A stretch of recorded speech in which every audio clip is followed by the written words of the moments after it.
that they will not engage in a dialogue with the Pakistan People's Party, and that rules out the possibility of an independent-led government and of a PTI-led government. That leaves us with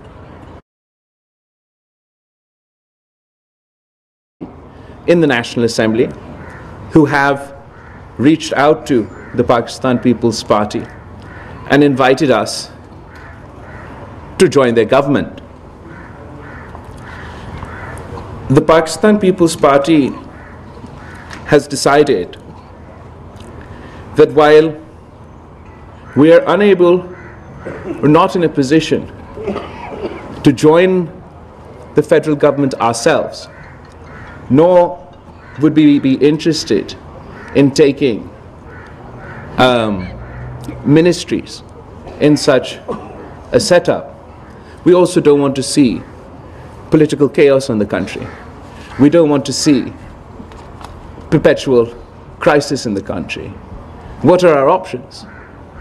If PTI doesn't want our votes, and if Muslim League Nawaz doesn't form a majority, and if I am not a Prime Minister candidate, and this House fails to elect a Prime Minister, and it fails to form a government, then we will have to go back for re-elections. And this will lead to another perpetuation of this political crisis. Political stability will not return. In fact, political instability will increase. And the consequences of that, more so than me or you, will be faced by the people of Pakistan, who are at this moment facing not only a political crisis, but an economic crisis, the very real threat of terrorism, and the dangers of climate change. So the Pakistan People's Party has decided that we ran this election on a manifesto, and a manifesto on issues of, can you hear me? Yeah. A manifesto on issues of public importance, including our Awami Muashi Muaida, and my commitment to the people of Pakistan, that we want to restore political stability and want to end this environment of political toxicity. So to that end, the Pakistan People's Party will be willing to support on an issue-to-issue basis, and in the case of important votes, a candidate for the Prime Minister of Pakistan, to ensure that a government is formed, to ensure that political stability is restored, and that a government can be formed that can get to the work, get to the point of doing the job of the people of Pakistan. In that context, the Pakistan People's Party has decided that we will form a committee of members of the Pakistan People's Party to engage with other political parties. तो जहाँ तक हुकूमत साजी का और political stability कायम करने के लिए जो हुकूमत साजी का जो अमल है और political stability कायम करने के लिए पाकिस्तान पीपल्स पार्टी एक कमेटी बना रही है जो कि इस पॉइंट ऑफ व्यू के साथ हमारे सियासी जमातों के साथ इंगेज भी करेगी, और हम कोशिश करेंगे कि पाकिस्तान को इस बहरान से हम निकालें, पाकिस्तान को एक उस सिमत पे लेके जा सके जो कि पाकिस्तान के अवाम का हक है।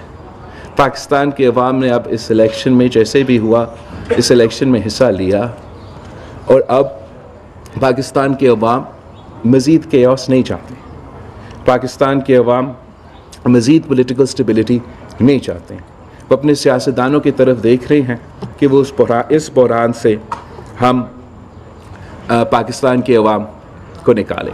मेरे पाकिस्तान पीपल्स पार्टी की सेंट्रल एग्जीक्यूटिव कमेटी मीटिंग में जो मेरे पार्टी के लोग हैं, इन्होंने काफ़ी एतराज़ात और इश्यूज़ उठाए, जहाँ तक हमारा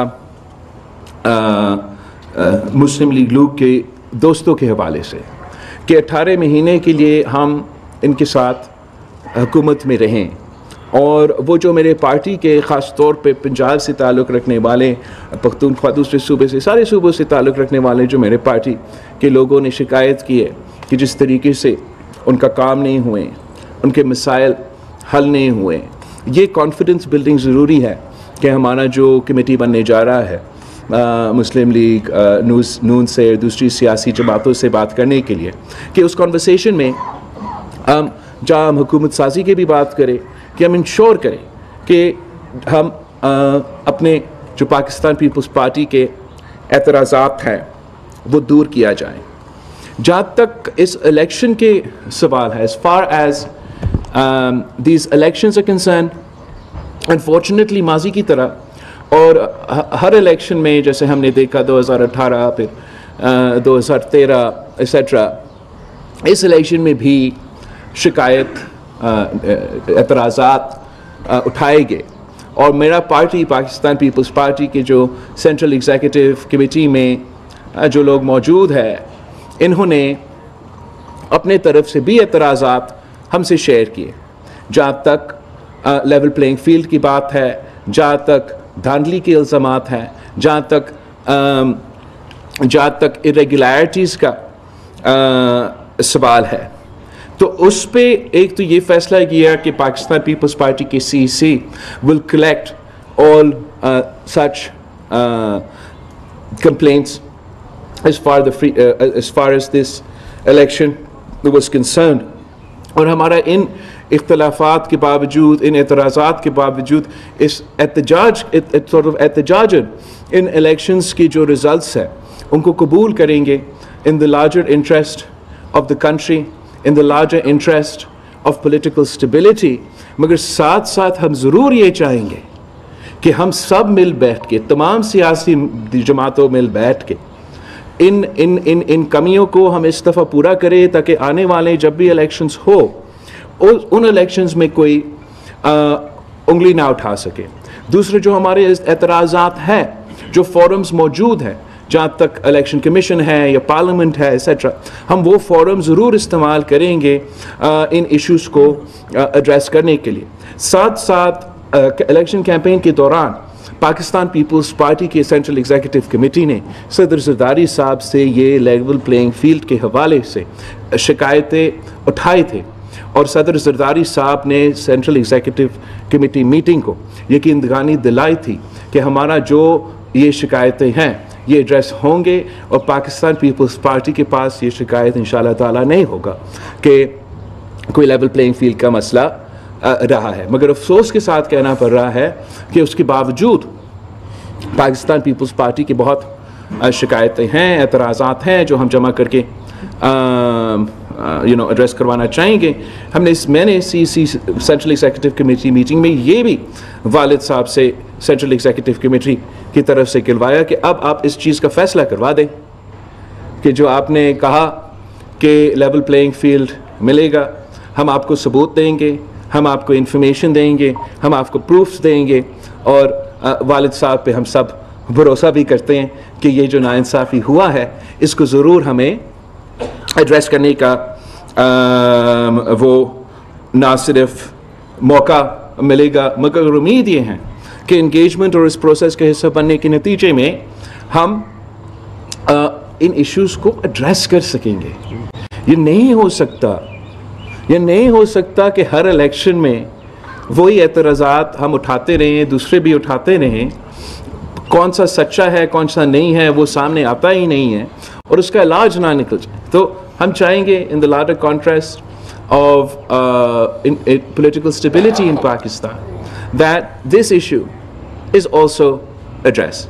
So in conclusion, the Pakistan People's Party has made the decision that while we may not ourselves be a part of sort of the cabinet, the government, on an issue-to-issue basis and on major votes, our committee will engage with political parties, and we will be in a position to vote for those parties. So I want to give hope to the people of Pakistan. I want to give a message to the people of Pakistan कि ये जो chaos आपको नज़र आ रहा है अपने TV screens पे, ये जो हमारा स्टॉक एक्सचेंज इतने सारे पॉइंट्स गिर चुके हैं अगले दिनों में, ये जो इंटरनेशनल इदारे परेशान हो रहे होंगे कि या पाकिस्तान में पॉलिटिकल स्टेबिलिटी आएगा नहीं आएगा, जो पाकिस्तान के अवाम फ़िक्रमंद हैं कि इस हालात में क्या हमारे मसाइल हल करेंगे, मैं उनको यकीन दहानी दिलवाना चाह रहा हूँ कि इंशाअल्लाह ताला पार्लियामान बनेगा। पार्लियामान वो फोरम है जहाँ आपके मसाइल हल करवाया जाएंगे इंशाअल्लाह ताला, और हम पाकिस्तान पीपल्स पार्टी अपने लिए नहीं, मुल्क के खातिर इंश्योर करेंगे कि ये अमल जो है, जो अब हुकूमत साजी का अमल है, कि ये मुकम्मल हो इंशाअल्लाह ताला, और इससे पॉलिटिकल स्टेबिलिटी कायम हो, हुकूमत चल पड़े। ऐसे ना हो कि हम एक नया इलेक्शन की तरफ जाना पड़े और एक बार फिर इस पूरा सिलसिला में दिखेला जाए, जिसके नतीजे में पॉलिटिकल केओस के अलावा हमें कुछ नहीं मिलना है। आप सबका बहुत शुक्रिया। अब मैं आपके सवाल का जवाब लूँगा। मैं इंफॉर्मेशन सेक्रेटरी साहब कुंडरी साहब से रिक्वेस्ट करूँगा कि वो कंडक्ट करे, वो एक एक करके आपसे सवाल करे। मैं 100 सवाल का जवाब एक वक्त नहीं दे सकूँगा।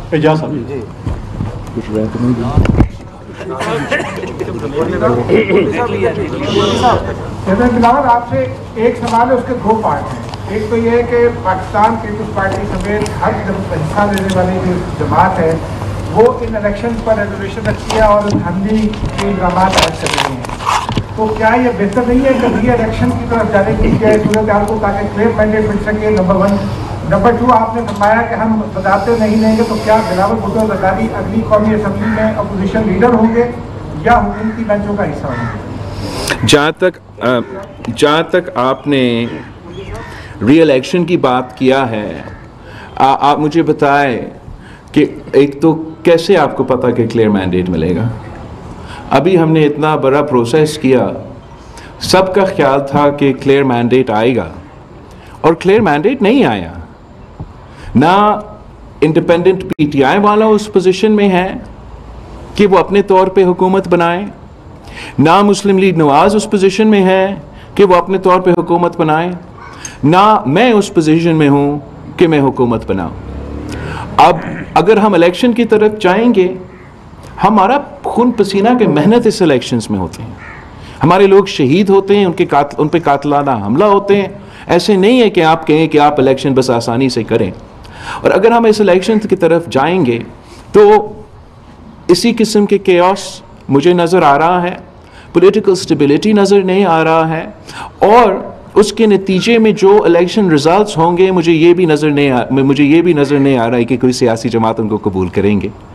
तो इससे मेरा ख्याल में जो मैसेज पाकिस्तान के अवाम भेज रहे हैं, लेकिन हमारा सियासतदान उस पैगाम को सुन नहीं रहे हैं। पाकिस्तान के अवाम चाहते हैं कि सियासी जमातों आपस में मिलकर बात करें, काम करें। अगर वो चाहते थे कि वो किसी एक जमात को चाहते थे तो वो उसी एक जमात को चारों सूबों को मैंडेट मिल जाता। पाकिस्तान के अवाम ने स्प्लिट मैंडेट इसलिए दिया कि किसी एक का जोर ज़बरदस्ती पे ना चले, आप सब मिल के पार्लियामान के अंदर बात करके हमारा मसाइल का हल निकालें। अफसोस के साथ कहना पड़ रहा है कि ये सब कुछ होने के बावजूद पीटीआई आज भी एक, आप समझे, ऐसे फैसले ले रहे हैं जो जमहूरियत के हक में नहीं है। ये कहना कि हम किसी से बात नहीं करेंगे तो आप बात ना करें, मगर लोगों ने आपको वोट क्यों दिया? लोगों ने आपको वोट दिया ताकि आप उनके मसाइल हल कर सकें। तो ना एक पॉलिटिकल फोर्स बात करने के लिए तैयार है, दूसरा पॉलिटिकल फोर्स के साथ भी बात तो करते हैं मगर अब सुनने भी पड़ेंगे। अगर सुने बगैर वो अपने ही काम करेंगे, बिस्मिल्लाह सो करें, लेकिन उसका नुकसान पाकिस्तान का होगा, पाकिस्तान की जमहूरियत की होगा, तो पाकिस्तान के निज़ाम का होगा। पाकिस्तान पीपल्स पार्टी अपने ऊपर ये अब हम अपने लिए ये समझते हैं कि ये हमारा जिम्मेदारी है कि जो भी मुल्क के हालात हो, जैसे भी सूरत हाल हो, पाकिस्तान के अवाम पाकिस्तान पीपल्स पार्टी की तरफ देखती है कि ये जमात हमें इंस्टेबिलिटी, केओस, गैर जमहूरी कॉन्सिक्वेंसेस से बचाएगी। तो वही वजह है कि पाकिस्तान पीपल्स पार्टी आज भी अपने एतराज़ात के बावजूद पाकिस्तान खपे का नारा उठाते हुए इस आग को बुझाने की कोशिश करेगी। जी सती साहब, पाकिस्तान पीपल्स पार्टी हुकूमत में वजारतें नहीं लेगी। Pakistan people's party issue to issue हमारे मैनिफेस्टो पे, दूसरे इश्यूज़ पे और अहम वोट्स पे हुकूमत के साथ देंगे, लेकिन हम अपने जो डायलॉग का कमेटी है वो ज़रूर होगा ताकि जो भी हमारे एतराज़ात है, जो भी हमारे टर्म्स एंड कंडीशंस हैं वो भी तय किया जा सकेंगे। और अपोजिशन लीडर में तो मेरा नहीं ख्याल में मैं बन सकूँगा। आईनी होते भी नहीं लेंगे चेयरमैन साहब, आईनी होते जो है बड़े तीन। सती साहब, बहुत शुक्रिया आपका। सर, पहली दफ़ा बलूचिस्तान की तारीख में पीपल्स पार्टी को एक बहुत बड़ा मैंडेट मिला है और लोगों की बड़ी तवक्को है पीपल्स पार्टी से। तो सीएससी ने क्या फैसला किया है कि क्या वहाँ पे भी आप हुकूमत साजी करना चाहेंगे, क्योंकि सिंध को तो आप वैसे ही जो है आपका वहाँ पे सिंगल लार्जेस्ट पार्टी है। हम ज़रूर कोशिश करेंगे कि सूबा सिंध और सूबा बलूचिस्तान में पाकिस्तान पीपल्स पार्टी हुकूमत बनाए। अरीबा साहब, Yes, so my question is this support for the Prime Minister candidacy, is it conditional or unconditional? Are you going to back Nawaz or Shahbaz for this? And my other question is, are you going to take presidency and governorship? Look, as far as I've announced that my party doesn't want political instability, and where we see that nor do we have a mandate, so we were not going to put ourselves forward for that position, but we will support a political party without becoming part of the government in the shape of, you know, ministries or sort of a PTM2 का जो लोग कह रहे हैं, तो उस तरीके से हम पार्ट ऑफ द गवर्नमेंट नहीं बनेंगे। मगर जहाँ तक उनके प्राइम मिनिस्टरशिप के वोट्स है, बजट के वोट्स है, लेजिस्लेशन होंगे, उस पर हम इशू टू इशू ज़रूर सपोर्ट करेंगे।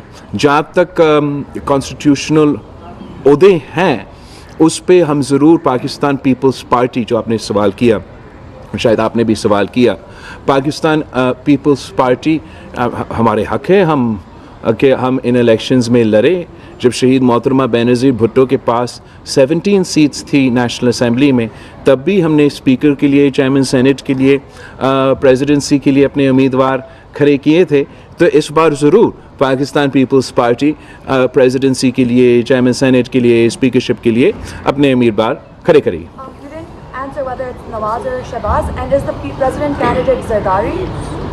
जहाँ तक मुस्लिम लीग नून की या किसी भी जमात की वज़ीर आज़म के उम्मीदवार हैं, वो उन जमातों का फ़ैसला है कि वो कौन अपने उम्मीदवार बनाएंगे। जहाँ तक पाकिस्तान पीपल्स पार्टी का इन इलेक्शंस में कॉन्स्टिट्यूशनल ओहदे पे कि कौन हमारे उम्मीदवार होंगे, वो तो पार्टी का फ़ैसला होगा। मेरा ख्वाहिश ये ज़रूर होगा कि सदर ज़रदारी जब प्रेसिडेंसी का इलेक्शन आए तो उस इलेक्शन में हिस्सा ले और इस मुल्क का सदर बने। और मैं बताता हूँ कि मैं क्यों ये कह रहा हूँ। मैं इसलिए नहीं कह रहा हूँ कि सदर ज़रदारी साहब मेरा वालिद है और वो जाके प्रेसिडेंसी में बैठे। मैं इसलिए कह रहा हूँ कि इस वक्त मेरा मुल्क में एक आग फैल रहा है, पाकिस्तान जल रहा है, और अगर कोई वो सलाहियत रखता है, वो कैपेसिटी रखता है इस आग को बुझाने के लिए, तो वो सदर आसिफ अली ज़रदारी साहब है। तो मैं समझता हूँ कि इस मुल्क के लिए ज़रूरी है कि सदर ज़रदारी एक बार फिर वफाक का ये ओहदा संभाले और हमारा मुल्क को इस क्राइसिस से बचाए। चेयरमैन साहब, पावर शेयरिंग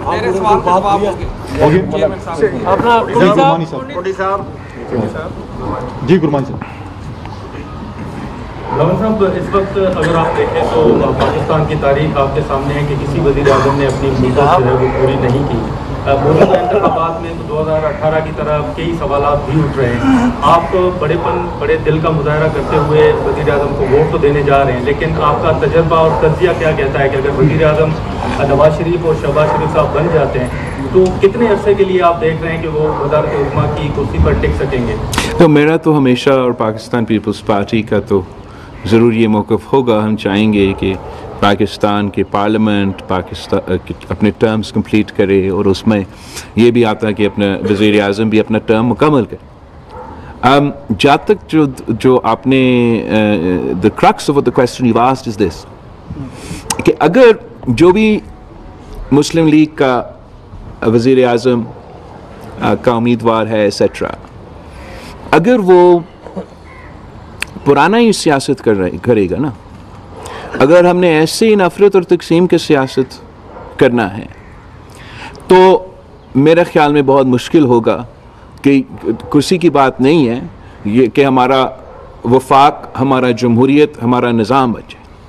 तो अब बहुत ज़रूरी है कि ना सिर्फ मुस्लिम लीग, तमाम सियासी जमातें इंक्लूडिंग पाकिस्तान तहरीक इंसाफ कि वो अपने लिए ना सोचें, कि वो अपनी सियासत का हम सब फिक्र करते हैं, लेकिन इस वक्त आप पाकिस्तान की फ़िक्र करें।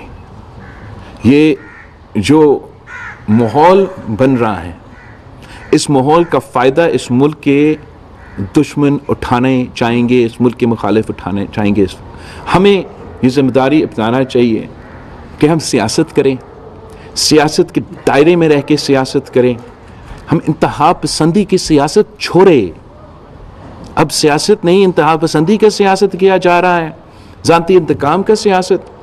तो वो जब तक हम एड्रेस नहीं करेगा, और it takes two to tango, दोनों हाथ से ताली बजता है, ये जब तक पॉलिटिकल फोर्सेस ये जिम्मेदारी अपने ऊपर ना लें, तो जो आप सवाल कर रहे हैं बड़ा सही सवाल है और बड़ा मुश्किल होगा कि वो कॉन्टीन्यूटी जिसकी हमें ज़रूरत है, जिसके नतीजे में पॉलिटिकल स्टेबिलिटी और इकोनॉमिक स्टेबिलिटी भी आएगा, बड़ा मुश्किल होगा कि वो हम पॉलिटिकल स्टेबिलिटी कायम करें।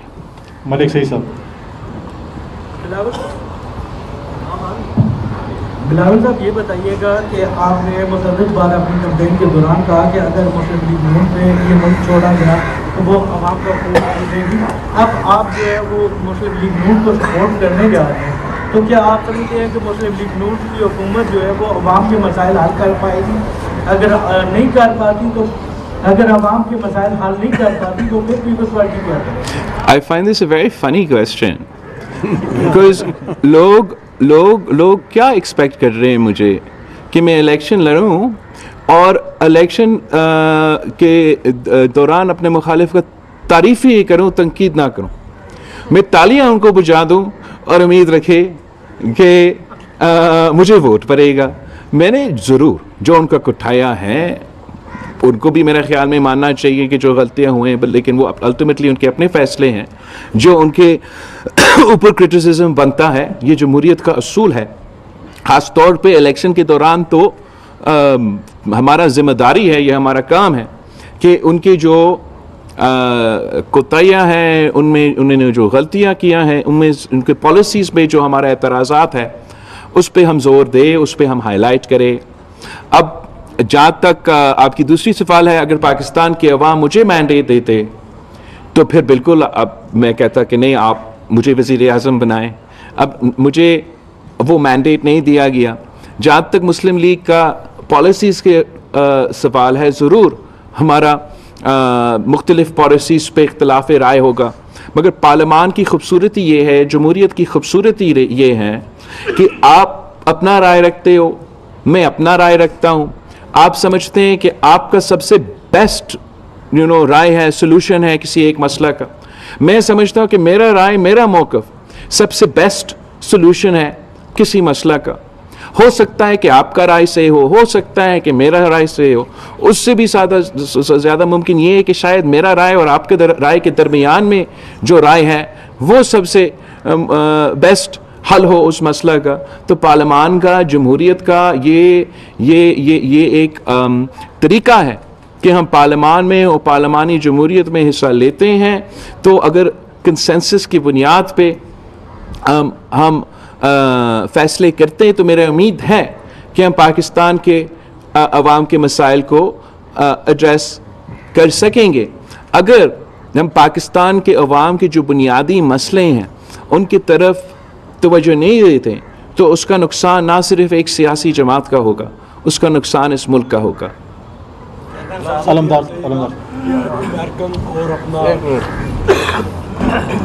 शुक्रिया। बिलावल साहब, ये बताइएगा, आपने अपनी पूरी कंपेन जो चलाई, आपने पहले मंशूर भी दिया, हमने देखा कि माजी में पंजाब आपका गढ़ होता था, लेकिन आज पंजाब में आपको चंद सीटें मिलती हैं, तो यही मफामत की पॉलिसी पहले भी आपका सियासी नुकसान कर चुकी है। क्या अब आप समझते हैं कि जो आपने जियाले को थोड़ा जगाया था, क्या वो जियाला फिर आपके मंशूर के साथ खड़ा होगा? देखो, आप जो अगर मैं सिर्फ अपने लिए सोचता ना तो बड़ा आसान होता। मैं इधर खामोश होकर बैठ जाता, मैं कहता खान जाने मियाँ साहिबान जाने, वो हुकूमत बनाए, मैं नहीं करता।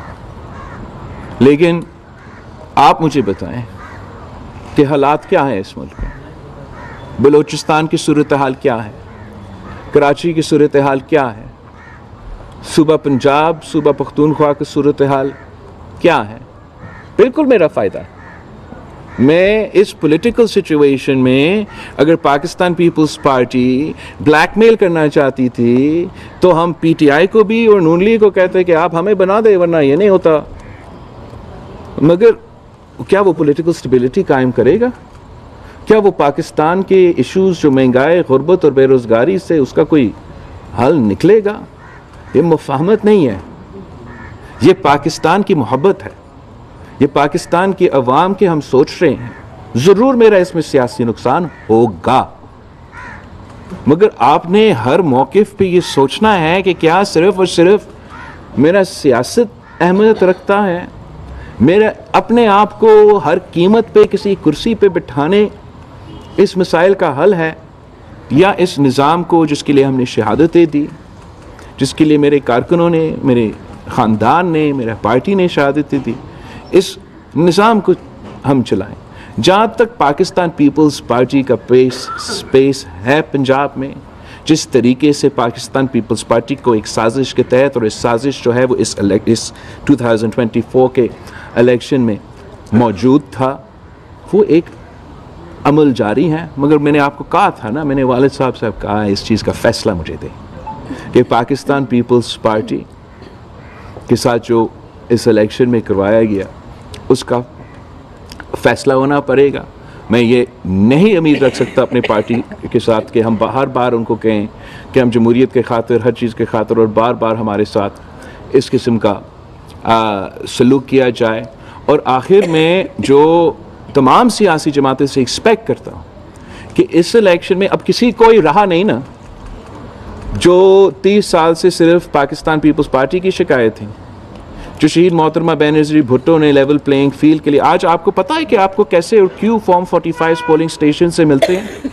इसलिए शहीद मोहतरमा बेनज़ीर भुट्टो की जदोजहद थी कि फ्री एंड फेयर इलेक्शंस करवाओ, इलेक्शन रिफॉर्म्स करवाए, और शहीद मोहतरमा बेनज़ीर भुट्टो ने मुशर्रफ के दौर इलेक्टोरल रिफॉर्म्स करवाते हुए आपका फॉर्म 45 का रिज़ल्ट पोलिंग स्टेशन से निकलवा दिया। आपको पता है कि इंटरम हुकूमत में जो कंसेंसस का फॉर्मूला था वो कैसे हुआ, ताकि कोई बायस सेटअप ना आए, मैं अपनी मर्ज़ी से ना करूं, हम मिल बैठ के ऑपोजिशन की बात करें। वो इसलिए कि पाकिस्तान पीपल्स पार्टी ने ये अमेंडमेंट लेकर आए और हमारा हुकूमत था। हम अमेंडमेंट नहीं लेकर आते 2013 के इलेक्शन से पहले, तो पाकिस्तान पीपल्स पार्टी अपनी मर्ज़ी का इलेक्शन कमीशन, अपना मर्ज़ी का इंटरम गवर्नमेंट, और हम ली धांधली भी कर सकते थे। लेकिन हमने वो रिफॉर्म अपने दौर में लेकर आया कि हम अपॉइंट नहीं करेंगे, पीएम और लीडर ऑफ द ऑपोजिशन मिलके करेंगे। हम इंटरम गवर्नमेंट नहीं करेंगे, पीएम और लीडर ऑफ द ऑपोजिशन मिलके कहेंगे। किसने कहा पीटीआई को कि मैदान छोड़े? किसने कहा उनको कि कायदे हिज़्ब इख्तिलाफ का ओहदा छोड़े? अगर राजा रियाज और शहबाज शरीफ साहब मिलके इंटरम गवर्नमेंट बनाएंगे, अपॉइंटमेंट्स करेंगे, तो कहीं ना कहीं तो कुछ गड़बड़ होगा।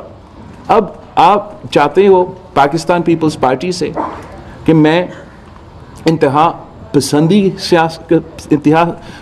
पसंद वाले सियासत करूं, वो तो नहीं हो सकता। पाकिस्तान पीपल्स पार्टी एक सीरियस जमात है। मैंने इस कैंपेन में और अपना सियासत में साबित कर दिया है कि बाकी सियासतदान मुझे उम्र में ज़रूर बड़े होंगे, मगर पाकिस्तान के अवाम ये मुझसे एक्सपेक्ट ही नहीं करते हैं कि मैं अपनी बेनिफिट देखते हुए कोई एक्सट्रीम पोजीशन लूँगा। नहीं साहब ये बताइएगा। बिलावल साहब, एक हिस्सा तो आपने जवाब दे दिया अभी, लेकिन इसी के साथ सप्लीमेंट्री ये है कि आपने अभी जिक्र किया कि पंजाब में पीपल्स पार्टी के साथ साजिश हुई। एक भी बताइए कि ये साजिश किसने की? अगर मोदी इसमें कहीं पे आपको हिस्सेदार नजर आती तो आपने उन्हीं के साथ बैठना है। फिर जिन तहफ़्फ़ुज़ात की आपने बात की है कि इलेक्शन के हवाले से आपने सदर जरदारी साहब के सामने रखा है, तो वो तहफ़्फ़ुज़ात जो साबित हो जाते हैं, वो तमाम जो आपके खदशात हैं वो साबित हो जाते हैं, तो उसके बाद क्या होगा? जहाँ तक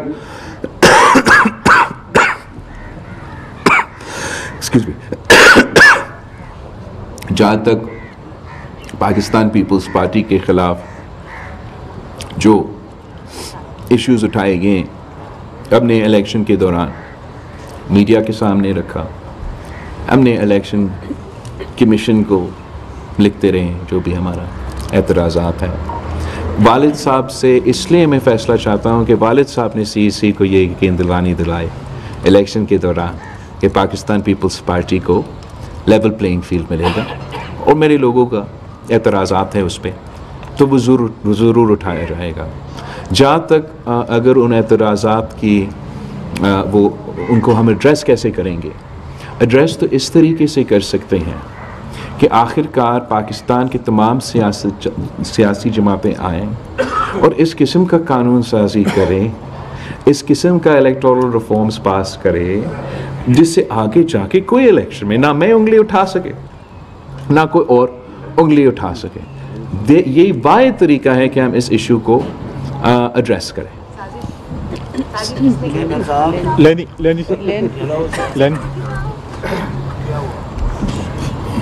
Thank you, sir. Forgive me if I already answered this. Sure.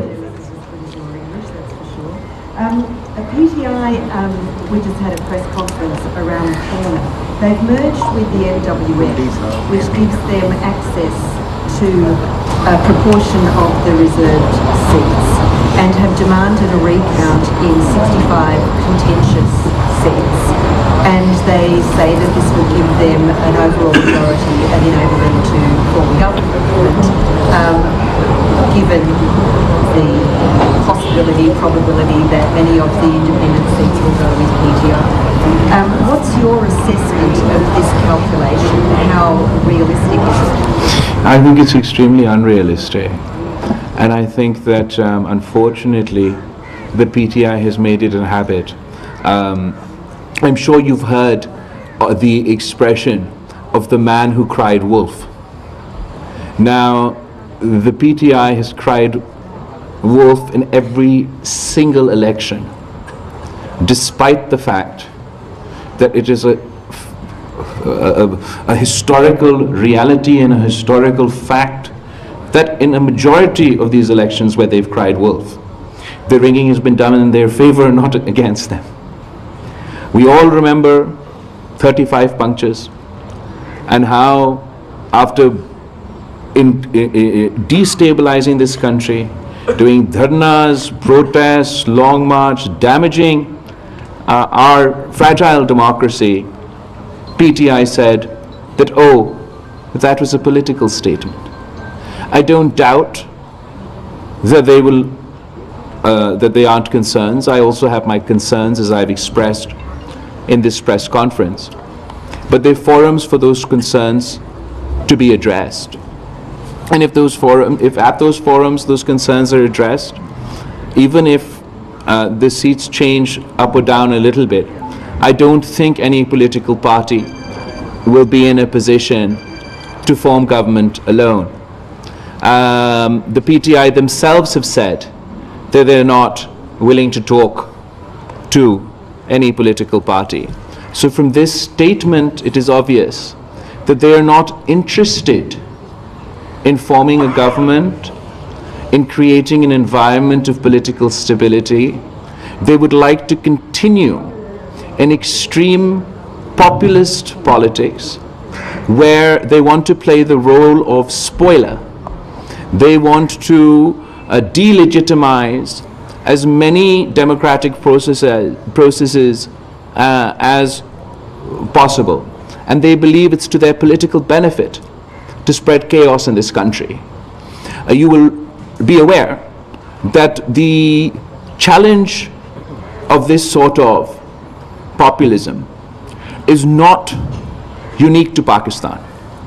We have now come to a point where even the democratic system in America is being challenged along the same playbook, where whether you have facts or you don't have facts on your side, you accuse and repeat and repeat and repeat the message of rigging, rigging, rigging. So you delegitimize the democratic process. You delegitimize democratic institutions. And once the populace delegitimizes these institutions, then they manage to whip up such a sentiment within the country that allows them not only to be part of a government or to form government, but then to use that government to undermine the very institutions that they now lead. While this is a challenge all over the world, Pakistan's fragile democracy, where we have seen 50% of our rule under direct dictatorship, is finding it very difficult to cope and withstand this populist challenge. It is my belief that this populist challenge must be met democratically and politically, and that the only answer to undemocratic challenges is democracy, more democracy, more democracy, and more democracy. If the government that is to be formed decides that they are to respond to anti-democratic populism in an anti-democratic manner, if they're going to respond to extreme politics or extreme populist politics with their own extreme populist politics, then we're in a vicious cycle. And the consequences of this approach will be borne by the people of Pakistan. Our economy is facing a severe crisis. Our security situation is volatile. We have a whole host of challenges, and while I think this sort of no country can afford this sort of populist anti-democratic challenge, certainly Pakistan can't afford this at this time. It'll be my effort within Parliament, as I don't have a mandate to form my own government, to fight for political stability and make an effort that better sense prevails, and that both political parties, whether it is the now MWM in Parliament or Muslim League Nawaz or other political parties, so it will be my constant effort to convince all sides that politics should remain within a democratic space, that we should conduct ourselves in a manner that strengthens civilian and democratic institutions, and not for our own short-sighted political gains damage not only Pakistan's democracy but Pakistan's economy and Pakistan's federation. Last question, Salongi sir. Chairman साहब ये फरमाएं कि Karachi MQM के हवाले chairman साहब Karachi MQM के हवाले करने का पहले तजुर्बा हो चुका हुआ है। MQM ने गोली बंद लाशों के अलावा, सट्टाखोरी के अलावा, बदअमनी के अलावा Pakistan People's Party